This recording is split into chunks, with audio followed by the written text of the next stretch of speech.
حضور صلی اللہ علیہ وسلم نے حضرت جبرائیل علیہ السلام سے سوال کیا، میری بعد میری امت کا کیا ہوگا؟ حضرت جبرائیل علیہ السلام نے عرض کیا کہ یا رسول اللہ، اگر آپ کی امت یہ ایک ذکر کرنا شروع کر دے تو ان کے سب گناہ معاف کر دیے جائیں گے۔ وہ ذکر یہ ہے، بسم اللہ الرحمن الرحیم۔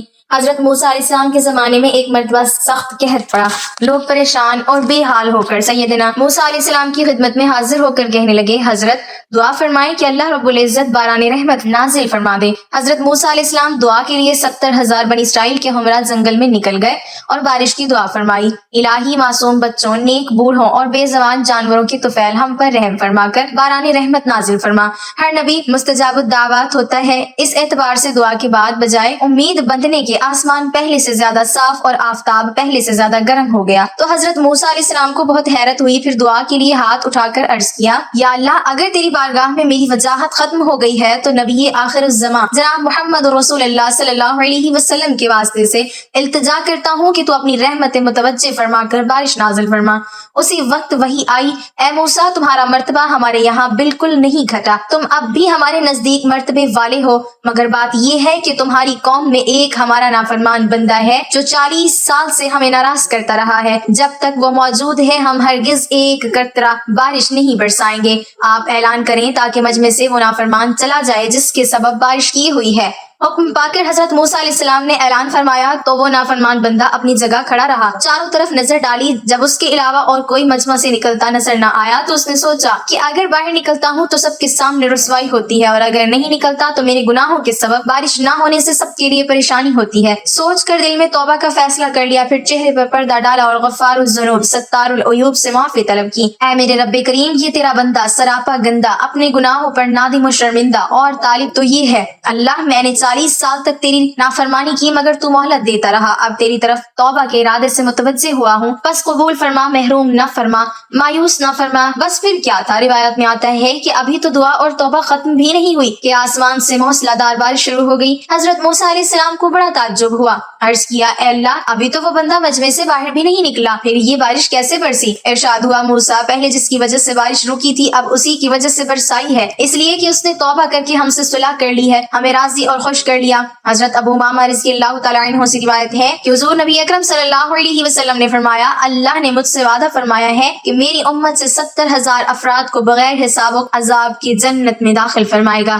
یزید بن اخن سلمہ نے عرض کیا، اللہ کی قسم، یہ تو آپ کی امت میں شہد کی مکھیوں سے بھی ایک قسم سفید سرخ مائل مکھیوں کی تعداد تک ہے۔ حضور نبی اکرم صلی اللہ علیہ وسلم نے فرمایا، میرے رب نے مجھ سے 70,000 میں سے ہر 1000 کے ساتھ مزید 70,000 کو داخل کرنے کا وعدہ کیا، یعنی ان 70,000 خوش بختوں میں سے ہر ایک اپنے ساتھ مائیت اختیار کرنے والوں میں سے 70 افراد کو لے کر جنت میں جائے گا، اور میرے لیے اس نے مزید 3 چلوں کا اضافہ فرمایا ہے، یعنی اپنی حسب شان 3 چلو میری امت کے جہنمیوں کو نکال کر جنت میں داخل کرے گا۔ ناظرین، رسول پاک صلی اللہ علیہ وسلم خطبہ حجۃ الوداع کے موقع پر جب اپنا آخری خطبہ دے چکے تو اپنے حجرے میں تشریف لے گئے، پھر جب آپ کو بے ہوشی ہوئی تو ایک شخص نے دروازے پر آ کر آپ صلی اللہ علیہ وسلم کو پکارا، السلام علیکم بیت النبوہ۔ کسی نے اس کی آواز سن کر یہ جواب دیا کہ اس وقت تمہیں آنے کی اجازت نہیں ہو سکتی، تو اس نے پھر سے پکارا اور آواز دی، السلام علیکم اہل بیت النبوہ۔ جب دوسری مرتبہ اس پکارنے والے نے پکارا تو اس وقت اس کی آواز رسول اللہ صلی اللہ علیہ وسلم کے کانوں تک پہنچی، تو آپ صلی اللہ علیہ وسلم نے پوچھا، اے فاطمہ، یہ کون ہے؟ تو انہوں نے عرض کیا کہ ایک شخص گھر میں آنے کی اجازت مانگتا ہے۔ یا رسول اللہ صلی اللہ علیہ وسلم، آپ پر اس وقت کیونکہ بے ہوشی کا غلبہ ہے لہٰذا ہم نے اسے اس وقت اندر آنے کی اجازت نہیں دی، تو آپ صلی اللہ علیہ وسلم نے فرمایا، اے فاطمہ، تمہیں نہیں خبر کہ یہ کون کھڑا اجازت مانگ رہا ہے؟ یہ گھروں کو ویران کرنے والا، قبروں کو آباد کرنے والا، بچوں کو یتیم کرنے والا، عورتوں کو بیوہ کرنے والا، دوستوں کو دوستوں سے چھڑانے والا، یہ ملک الموت حضرت اسرائیل علیہ السلام ہے، اسے جلدی اندر آنے کی اجازت دے دو۔ جب حضرت فاطمہ رضی اللہ تعالیٰ عنہ نے یہ سنا کہ ملک الموت حضرت اسرائیل علیہ السلام آئے ہیں تو بے ساختہ رو پڑی، ہائے مدینہ آج ویران ہو جائے گا، یا اللہ تیرے رسول صلی اللہ علیہ وسلم تو آج جا رہے ہیں، یہ ملک الموت ان کو لینے آئے ہیں۔ ادھر ملک الموت مکان کے اندر تشریف لائے اور ادھر رسول اللہ صلی اللہ علیہ وسلم بے ہوش ہو گئے۔ حضرت فاطمہ رضی اللہ تعالیٰ عنہ نے فرمایا، یا رسول اللہ صلی اللہ علیہ وسلم، آج آپ کو کیا ہوا؟ اور پھر بہت روئیں۔ تب آپ صلی اللہ علیہ وسلم کو ہوش آیا اور آپ نے حضرت فاطمہ رضی اللہ تعالیٰ عنہ سے فرمایا کہ اے فاطمہ، اتنا نہ رو، کیونکہ آپ کے رونے کے ساتھ آسمان کے فرشتے اور حاملان عرش روتے ہیں۔ رسول اللہ صلی اللہ علیہ وسلم نے اپنے ہاتھ سے حضرت فاطمہ رضی اللہ تعالیٰ عنہ کے آنسو پوچھے اور فرمایا، عن قریب سب سے پہلے اے فاطمہ تم مجھ سے آن ملو گی۔ اور پھر آپ نے ملک الموت سے فرمایا کہ اے ملک الموت آج جبرائیل علیہ السلام کہاں ہیں؟ انہوں نے عرض کیا یا رسول اللہ صلی اللہ علیہ وسلم اس وقت وہ 7ویں آسمان پر ہے اور آسمان کے ملائکہ حضرت جبرائیل علیہ السلام کو تعزیت دے رہے ہیں کہ اے جبرائیل علیہ السلام آج تمہاری رسالت ختم ہوئی اور آج تمہارا قرآن پہنچانا بھی مکمل ہوا۔ اگر جناب محمد رسول اللہ صلی اللہ علیہ وسلم وفات پا گئے تو جبرائیل امین علیہ السلام بھی دنیا سے گئے۔ ابھی یہ باتیں ہو رہی تھیں کہ حضرت جبرائیل امین علیہ السلام آپ صلی اللہ علیہ وسلم کے پاس تشریف لائے اور کہا کہ اللہ تبارک و تعالیٰ نے آپ صلی اللہ علیہ وسلم کو سلام فرمایا ہے اور آپ کا مزاج پوچھا ہے۔ فرمایا کہ اے جبرائیل علیہ السلام اس عالم میں میرے لیے کیا تیار کیا گیا ہے؟ عرض کیا گیا یا رسول اللہ صلی اللہ علیہ وسلم آپ کے آنے کی خوشی میں دوزخ کو ٹھنڈا کیا گیا ہے اور جنت کو آراستہ کیا گیا ہے۔ حور و ملائکہ آپ صلی اللہ علیہ وسلم کے لیے آسمان پر منتظر ہیں۔ دربان جنت کا دروازہ کھولے آپ کا انتظار کرتا ہے۔ فرمایا اے جبرائیل علیہ السلام بتاؤ میری امت کے لیے کیا حکم ہے؟ حضرت جبرائیل علیہ السلام نے فرمایا کہ جس کے ہونٹوں میں جان رہ جائے گی وہ بھی اگر دل سے توبہ کرے یا توبہ کے لیے ہونٹ ہلائے گا تو بھی 1000 برس کے گناہ معاف ہو جائیں گے، اور جس نے توبہ کر لی آپ اس کو اپنی شفاعت سے بخشوائیں گے اور آپ جس کی بھی شفاعت فرمائیں گے وہ بخشا جائے گا۔ آپ غم نہ کھائیں۔ اتنی دیر میں ایک دوسرے فرشتے نے حاضری کے لیے اجازت طلب کی۔ رسول کریم صلی اللہ علیہ وسلم نے دریافت فرمایا کہ جبرائیل امین علیہ السلام یہ کون ہے؟ عرض کیا کہ یہ حضرت اسماعیل علیہ السلام فرشتہ ہے، آسمانی دنیا کا داروغہ ہے، جس دن سے اس نے آپ کو معراج کے شب میں دیکھا ہے آپ کے جمال کا عاشق ہوا ہے۔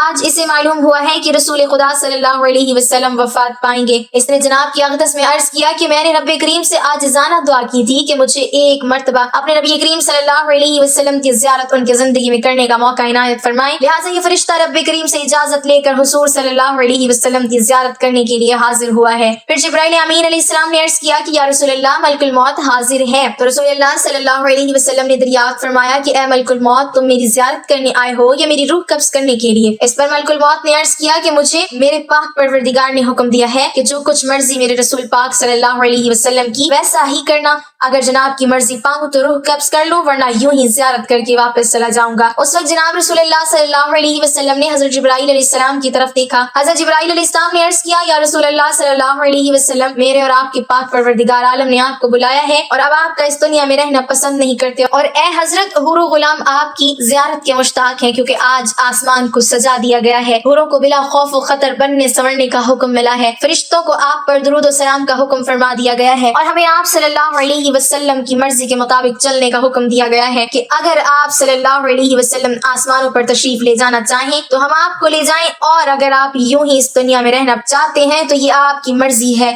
اور ملائکہ آپ صلی اللہ علیہ وسلم کے منتظر ہیں۔ لہٰذا حضرت جبرائیل علیہ السلام کی پوری بات سن کر رسول خدا صلی اللہ علیہ وسلم کو معلوم ہوا کہ اللہ تبارک و تعالیٰ کی یہی منظور ہے کہ دار فنا کو چھوڑ کر دار بقا کی جانب کوچ کروں۔ آپ صلی اللہ علیہ وسلم نے فرمایا کہ اچھا میری ازواج کو میرے سامنے بلاؤ۔ سب بیویاں آپ صلی اللہ علیہ وسلم کے حضور حاضر ہوئیں۔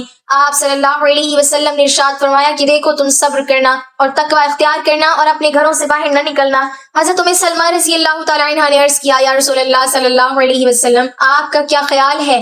آپ صلی اللہ علیہ وسلم نے فرمایا کہ اب وہ وقت قریب آ گیا ہے کہ آج کے بعد تو میری آواز نہ سنو گی اور نہ ہی مجھ کو دیکھو گی، اور پھر فرمایا اے فاطمہ میری بیٹی حسن اور حسین کو بلانے کے لیے کسی کو بھیجو۔ حضرت فاطمہ رضی اللہ تعالیٰ عنہا نے کسی آدمی کو بھیجا اور فرمایا بہت جلد حسن اور حسین کو بلا لاؤ کیونکہ رسالت آپ سید المرسلین صلی اللہ علیہ وسلم کی وفات کا وقت بہت قریب ہے۔ ناظرین حضرت امام حسن اور حسین رضی اللہ عنہم اس وقت ابھی بچے تھے اور اپنے گھر کی جانب سفر پر گامزن تھے۔ قاصد نے پیغام دیا کہ جلدی چلو تمہیں رسول اللہ صلی اللہ علیہ وسلم نے بلایا ہے۔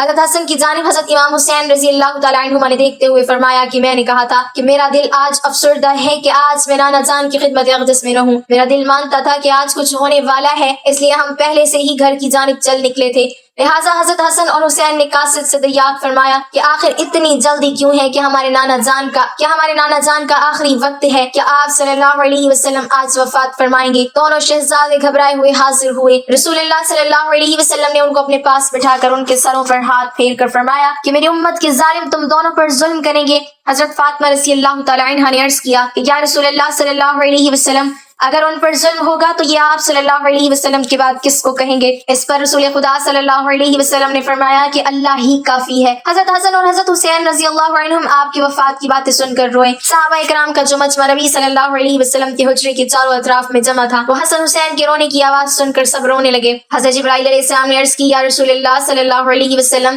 آپ کے بعد آپ کی امت کا والی کون ہوگا؟ یہ سن کر آپ صلی اللہ علیہ وسلم بھی بہت روئے، اتنا روئے کہ آپ صلی اللہ علیہ وسلم کا چہرہ انور آنسوں سے تر ہو گیا۔ حضرت ام سلمہ رضی اللہ تعالی عنہا نے کہا کہ رسول اللہ صلی اللہ علیہ وسلم تو ہر صورت میں اچھی جگہ تشریف لے جاتے ہیں، آپ صلی اللہ علیہ وسلم کیوں روتے ہیں؟ فرمایا کہ میں اپنی امت سے جدائی کے صدمے سے روتا ہوں۔ جب صحابہ اکرام کے رونے کی آوازیں بلند ہوئیں تو آپ صلی اللہ علیہ وسلم نے فرمایا، اے علی میرے حجرے کا پردہ ہٹاؤ کہ میں ایک آخری نظر اپنی امت کو دیکھ لوں۔ حضرت علی رضی اللہ تعالی عنہ نے حجرے کا پردہ اٹھایا اور صحابہ کو پاس بلایا۔ جب وہ دیوانوں کی طرح رونے لگے تب آپ نے فرمایا، اے مصیبت زدہ لوگوں، صبر کرو، میں جاتا ہوں تمہارے لیے حوض کوثر اور جنت کو آراستہ کرتا ہوں۔ سن لو کہ تم سب سے پہلے جنت میں جاؤ گے، تم سے پہلے کوئی امت جنت میں نہ جائے گی۔ اے میری امت، دین اسلام پر قائم رہنا اور قرآن کو اپنا امام بنانا۔ اے اللہ، میں نے تیرا پیغام پہنچا دیا۔ اور یہ فرماتے فرماتے رسول اللہ صلی اللہ علیہ وسلم کی مبارک آنکھیں بند ہوئیں، ماتھے پر پسینہ آیا اور بے ہوشی طاری ہو گئی۔ حضرت علی رضی اللہ تعالی عنہ نے صحابہ اکرام کو اشارے سے رخصت کیا اور صحابہ اکرام باہر چلے گئے۔ حضرت فاطمہ رضی اللہ تعالی عنہ نے عرض کیا کہ یا رسول اللہ صلی اللہ علیہ وسلم، میں حشر کے دن آپ کو کہاں ڈھونڈوں؟ فرمایا کہ لوائے حمد کے نیچے۔ پوچھا کہ اگر وہاں پر آپ سے ملاقات نہ ہوئی تو فرمایا کہ حوض کوثر پر، اور اگر وہاں بھی نہ ہوئی تب میزان عدالت کے پاس جہاں امت کے اعمال تولے جائیں گے، یا تو میں پل صراط پر وہاں جہنم کے کنارے پر کھڑا امت کی سلامتی کے ساتھ گزر جانے کی دعا کرتا رہوں گا۔ جب رسول اللہ صلی اللہ علیہ وسلم سب کی وصیت سے فارغ ہوئے تو فرمایا کہ اے ملک الموت، مجھے اپنے رب کی ملاقات کا شوق ہے، اب تم جس کام کے لیے آئے ہو وہ کام کرو۔ اور اس طرح رسول خدا صلی اللہ علیہ وسلم نے اسرائیل علیہ السلام کو روح قبض کرنے کی اجازت مرحمت فرمائی۔ ملک الموت نے آپ صلی اللہ علیہ وسلم کی روح قبض کرنا شروع کی اور آپ کو وہ تکلیف شروع ہوئی۔ فرمایا، اے اللہ، موت کی بڑی سخت تکلیف ہے،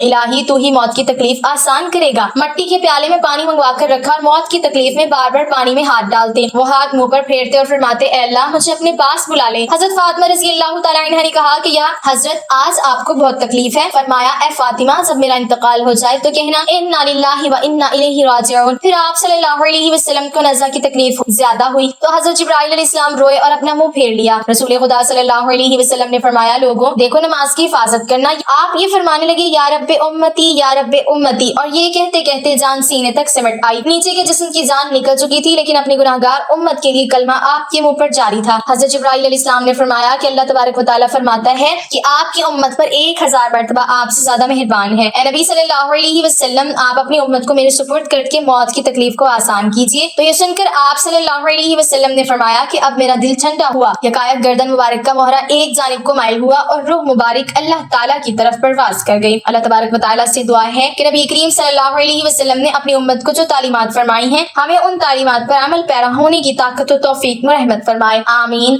ناظرین، کمنٹ باکس میں اللہ تعالیٰ کے 99 ناموں میں سے ایک نام ضرور ٹائپ کریں۔